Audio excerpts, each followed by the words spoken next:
Chào các bạn, hôm nay mình sẽ chia sẻ với các bạn cách làm bánh bao của mình. Thành phẩm của mình mang màu bột tự nhiên, không trắng, nở xốp và không bị sệ. Nhân gồm có thịt gà, hành miến, nấm hương và trứng cốt. Vỏ hơi ngọt và nở xốp vừa phải. Nhân đậm đà, dậy mùi thơm và tơi, không bị đóng cục. Cách làm này cũng khác hoàn toàn với cách làm thông thường, các bạn hãy thử xem nhé. Nguyên liệu làm vỏ bánh gồm có bột mì mịn, trứng, sữa. Đây là mỡ lợn và hai loại men nở và bột nở. Để làm 8 lạng bột mì thì chúng ta sẽ cần 400ml sữa tươi không đường. Gói men nở này là 10g, dùng trong 1 cân bột thì mình cứ cho cả vào. Loại men nở này là instant, không cần phải kích hoạt, cho nên là mình sẽ cho thẳng vào sữa lạnh. Đó chính là điểm khác biệt, tức là sữa rất lạnh và thời gian ủ sẽ lâu. Cho 250g đường cho 8 lạng bột mì. Sữa thì là sữa tươi không đường, cộng với từng này đường thì nó cũng chỉ hơi ngọt chứ không ngọt nhiều, nhưng mà cảm thấy rất là đặc sánh. Mình quấy lên để cho nó tan đường. Sau đó cho tiếp vào đây một cái lòng trắng trứng gà. Công thức của bạn mình bán bánh bao ở Việt Nam đấy. Theo công thức thì nó là 10g chất ổn định. Thì chúng mình sẽ dùng lòng trắng trứng để thay cho chất ổn định đó. Gọi là chất ổn định để cho nó ổn định bánh, nó không bị chảy xệ. Và đã có men nở nhưng mà mình vẫn cần phải cho bột nở để cho nó xốp bánh. Bột nở này có tên gọi quen thuộc là baking powder, thường là để dùng cho vào làm bánh gato. Mình sẽ cho vào đây 7g.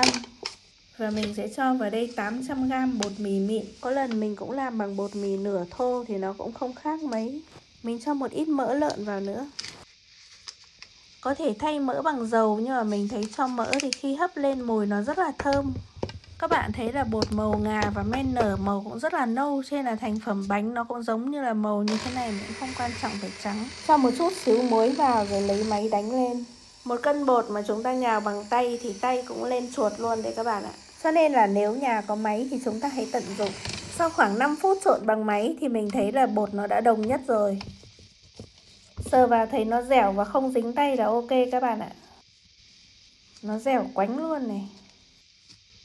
Mình sẽ đậy ni lông lại và để trên lò sưởi. Theo cách làm này thì bột sẽ nở rất chậm, có thể là khoảng 3-4 tiếng, cho nên là mình thường ủ bột từ tối hôm trước, hôm sau mới làm. Như vậy rất nhàn và chúng ta khỏi sốt ruột khi thấy bột nở chậm. Bột đã nở lên gấp đôi rồi và các bạn nhìn thấy khối bột nó không có nhiều lỗ như bình thường. Và khi mình ấn xuống thì nó cũng không xẹp bao nhiêu. Mình cho vào túi ni lông để mình cất vào tủ lạnh mai mới làm. Và đây là túi bột ngày hôm sau bỏ ra. Ở trong tủ lạnh nó vẫn còn nở tiếp, đầy một túi luôn.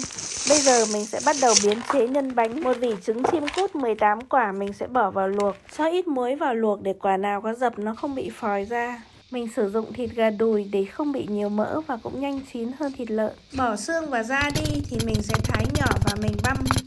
Chỉ cần băm rối thôi, không cần phải băm kỹ quá. Bạn nào không thích băm thì xay hoặc là mua thịt xay. Cho vào đây 1 thìa cà phê muối và 1 thìa cà phê bột nêm. Hạt tiêu thì cho bao nhiêu tùy thích. Nấm và hành lá thì cắt nhỏ để riêng. Và chúng ta cũng thái thêm một củ hành tím. Miến thì mình trần bằng nước sôi để cho nó ráo. Rồi mình cắt nhỏ như thế này. Mình sẽ làm nhân với thịt sống, nhưng mà để cho thơm thì mình phải phi hành và xào những thứ này lên để cho nó dậy mùi. Xào hành với nấm hương thơm rồi thì mình sẽ cho miến vào và nêm gia vị vừa ăn. Đây là mình cho bột nêm từ rau củ mua của siêu thị Tây. Xào xong thì chúng ta sẽ để nguội một chút rồi cho thịt vào trộn. Với cách làm này thì nhân nó vừa thơm mà nó lại vừa không bị đóng chặt thành một cục. Có 18 quả trứng thì mình sẽ chia ra làm 18 phần nhân. Giấy nướng bánh thì các bạn cũng cắt ra 18 mảnh. Bây giờ mình sẽ lấy bột ra và tiến hành nặn bột.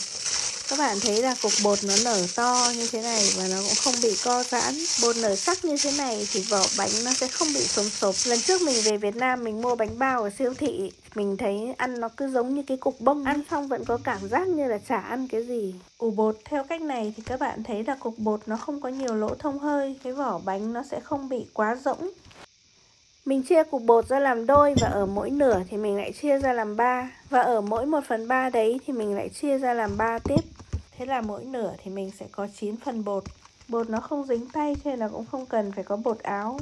Chúng ta lấy cục bột và cán một đường ngang, một đường dọc là có một cái hình tròn như thế này. Sau đó thì mình cán ở những cái mép ngoài để khi mình gập vào thì nó sẽ không bị dày quá. Cho nhân vào và chúng ta sẽ gập mép vào như thế này. Bắt múi như thế này rất là dễ, các bạn thấy không? Cứ gập vào thôi.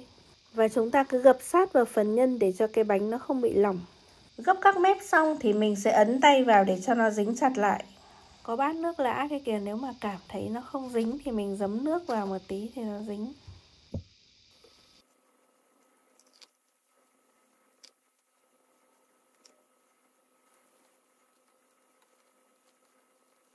Một kiểu gói dễ hơn thì các bạn cứ chập hai cạnh vào với nhau như thế này.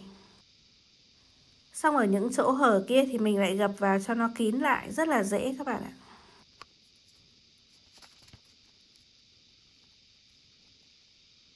Khi cán bột thì cũng không nên cán rộng quá, chỉ cần nhỏ vừa bao khít lấy phần nhân là được để cho bánh nó khỏi lỏng lẻo.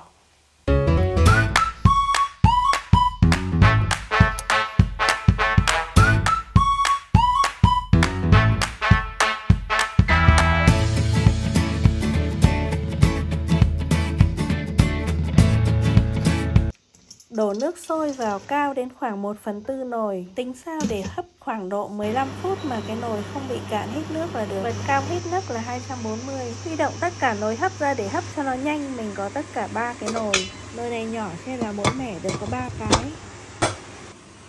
Có một số chiếc bánh mình không bắt múi.